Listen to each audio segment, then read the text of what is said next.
getting the word out. Where does your audience hang out?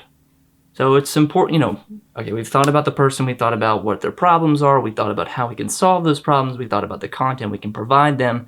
Now we need to start thinking about what are the platforms, where do they hang out? Is it in a Facebook group? Is it a Slack channel? Is it on Twitter? Is it on Instagram? Do they like to share Instagram stories more than they share Instagram posts? Put yourself in their shoes. How are they consuming content? How are they kind of thinking about, when they're on these platforms, what are the mindset that they have too? If they're on Pinterest, are they looking for more inspiration? If they're on Facebook, are they looking to connect with friends? If they're on Instagram, are they in a business mindset? Or if they're on, say TikTok, are they in sort of a comedic, jovial, laid back environment? So depending on where they hang out the most, you want to kind of tailor your content, or at least, put a nice bow on it that kind of suits the environment that you're going to be presenting this content in. And I wrote a blog post. The next question, I wrote a blog post about this, and I was like, let me put this in the worksheet. This will be good. If you couldn't use your favorite platform, what would you use? So my favorite platform to work on, I'd say it's probably YouTube, or emails. But if I was told like this has been shut down permanently, you cannot work here anymore, you have to move on. Some people's favorite platform that they work their business on is Instagram. If Instagram was shut down, what would you do next? Would you go to Twitter? Would you go to TikTok? Would you go back over to Pinterest? Would you start a new Facebook group? Like, where would you go? Like, I want you to kind of think in these constraint mindset, because what this question actually is about is what, your primary location is, sure, Instagram, or whatever social platform. But if I had told you, what's your secondary platform?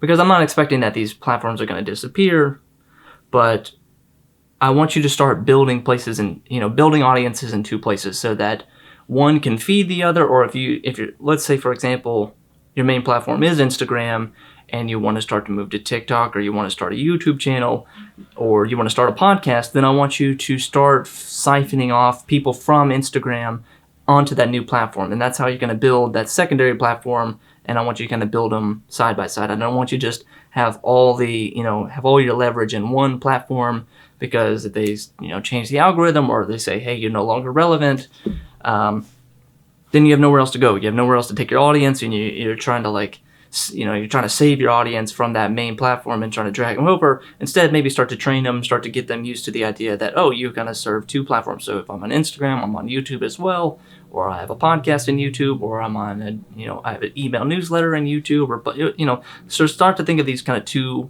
separate platforms. The last one is kind of funny. I want you to name a platform that you will never use, and I want you to write out why. Because usually when you kind of write out why, the reason, you kind of see it, and you see it on paper, you're like, wow, that's kind of a dumb reason. For me in 2015, it was Instagram. I was like, this is stupid. This is just for photographers. I'm not going to use Instagram. This is for chicks. I don't like it's. There's no reason for me to be on Instagram.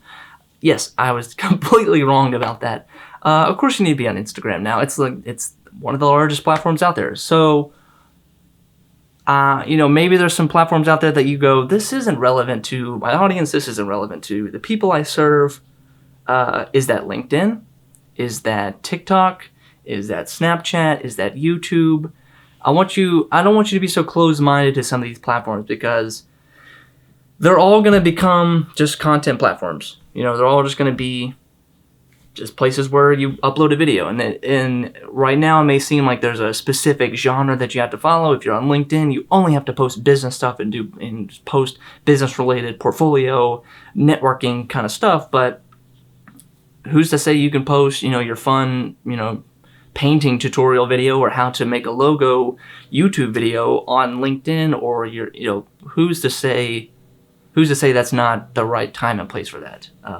As more people come onto these platforms, what may have started as just a single genre type platform is going to expand just to everybody. So, Facebook was just college kids, Instagram was just, creative photographers, and now it's everybody. There's, so if you think TikTok is just for dancing, or TikTok's just for, kids, children, millennials, or if you think LinkedIn is just for networking and business, and got to have your suit on, and your your portfolio or your profile picture has to be like you in a suit with your. It doesn't have to be that. So you kind of make it what you want, because they want these platforms, they want content, they want more people, they want more different types of people on these platforms too. So don't kind of limit yourself there.